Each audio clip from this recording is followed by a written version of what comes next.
first off, let's talk about the one of the ones that has been most in the news with the biggest dollar values, and that is catalog value.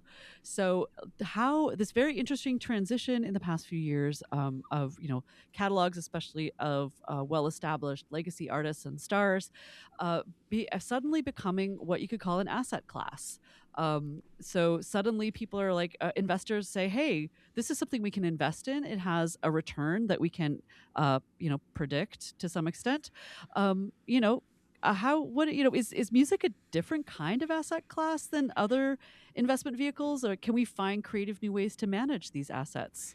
What do you think? We're opening up a can of worms right from the start because there are people, which is great. I think it's important. Let's go there because people have varying perspectives on should we be talking about the value of catalogs? Should we be talking about songs and creative works as assets? And I can try to answer some of the questions you just asked in terms of like, is this a new investable asset? Why is it different? Is it reliable? Why is there growth? And all those kinds of things. But I think first we just have to just put it on the table and say, look, there's a lot of folks in the music industry who don't want to think of songs or creativity or catalogs as assets. They don't want to talk about it as a commodity. One of the things that you hear the types of big money and investment that's coming into the music industry say is songs and song catalogs act differently than other commodities. They are different than gold and oil. They're different than AI stock or tech Pork platforms bellies. or pork bellies. That's right. But I do think it's important to talk about it, even if it's painful or if it starts to feel like we're veering away from the creative essence and orientation of why most people are in music and create music. It's bringing a lot of money and interest into our industry where we've had this struggle with devaluation of music because it was given away for free, because we were supposed to do it for the promotion, for the aspiration, instead of do it because we make a living at it.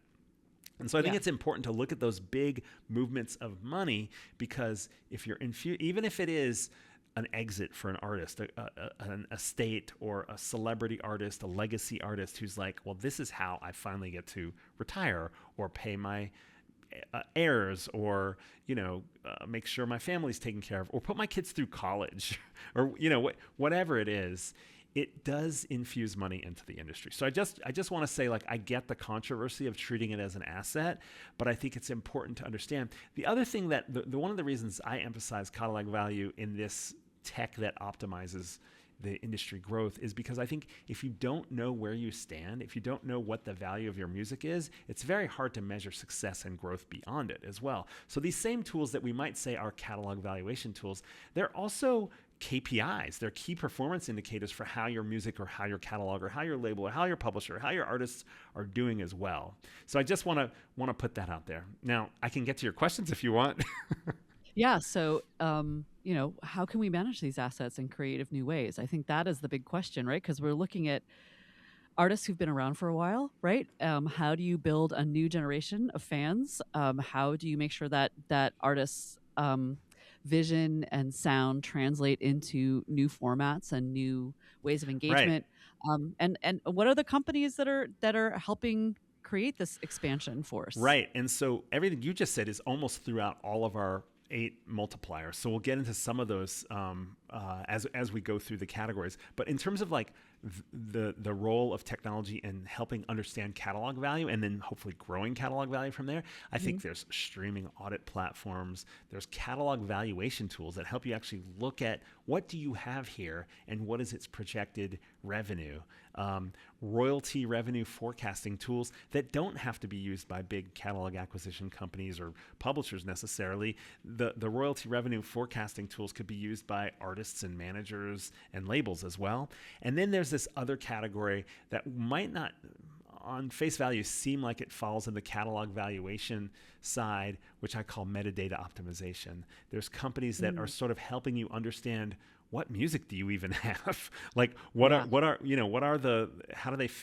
the publishing and the recording masters fit together so that you can see what ownership is there or how much of it you control or administer, but also like what's the BPM and and what's the lyrical content and all that kind of stuff, because you can start to use those things to evaluate, oh, is this stuff good for sync, or is this good for streaming, or is this good for training, or etc. Yeah. So there's these big categories. Now you asked specifically about what types of companies are we talking about. I've heard of at least 4 different companies, like music tech startups, that are doing stuff in catalog valuation. Some of them don't only do catalog valuation. Some of them will fit into the other categories too.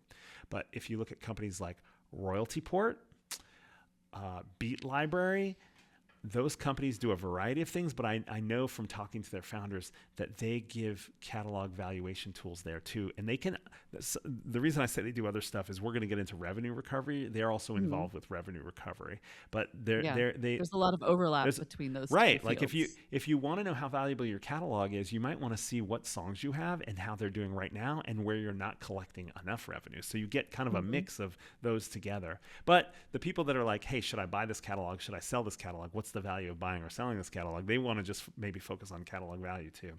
I've also heard of one called Primordial.net, Yeah. Legendary. Those are 4 of the companies that you hear about a lot.